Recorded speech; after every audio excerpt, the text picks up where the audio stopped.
que vem hoje disponibilizar esse novo canal. Esse canal que vai trazer diretamente e indiretamente a participação sua na nossa administração. Esse canal vai disponibilizar você participar sobre obras, sobre ações sociais, sobre a saúde, transporte, diretamente, de um modo geral, de toda a administração.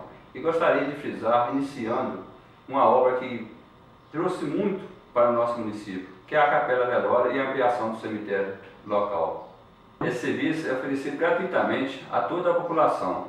É o momento mais difícil quando você tem que sepultar alguém. E antes, quando você chegava aqui, muitas vezes você não tinha espaço, não tinha local adequado para poder, nesse momento de dor, você está ali com seu ente querido. E hoje a Prefeitura tem a disponibilidade gratuitamente a você e toda a sua família. E além disso, ampliamos o cemitério com 117 gavetas. Esse serviço é todo gratuito. Agradeço a todos vocês que nos acompanharam e peço a vocês que peçam a todos aqueles que não estão acompanhando diretamente que dê suas sugestões, dê suas opiniões sobre a administração e acompanhem, mesmo num momento tão difícil que nosso país está passando, o Estado, os municípios, a gente está tentando fazer o melhor possível.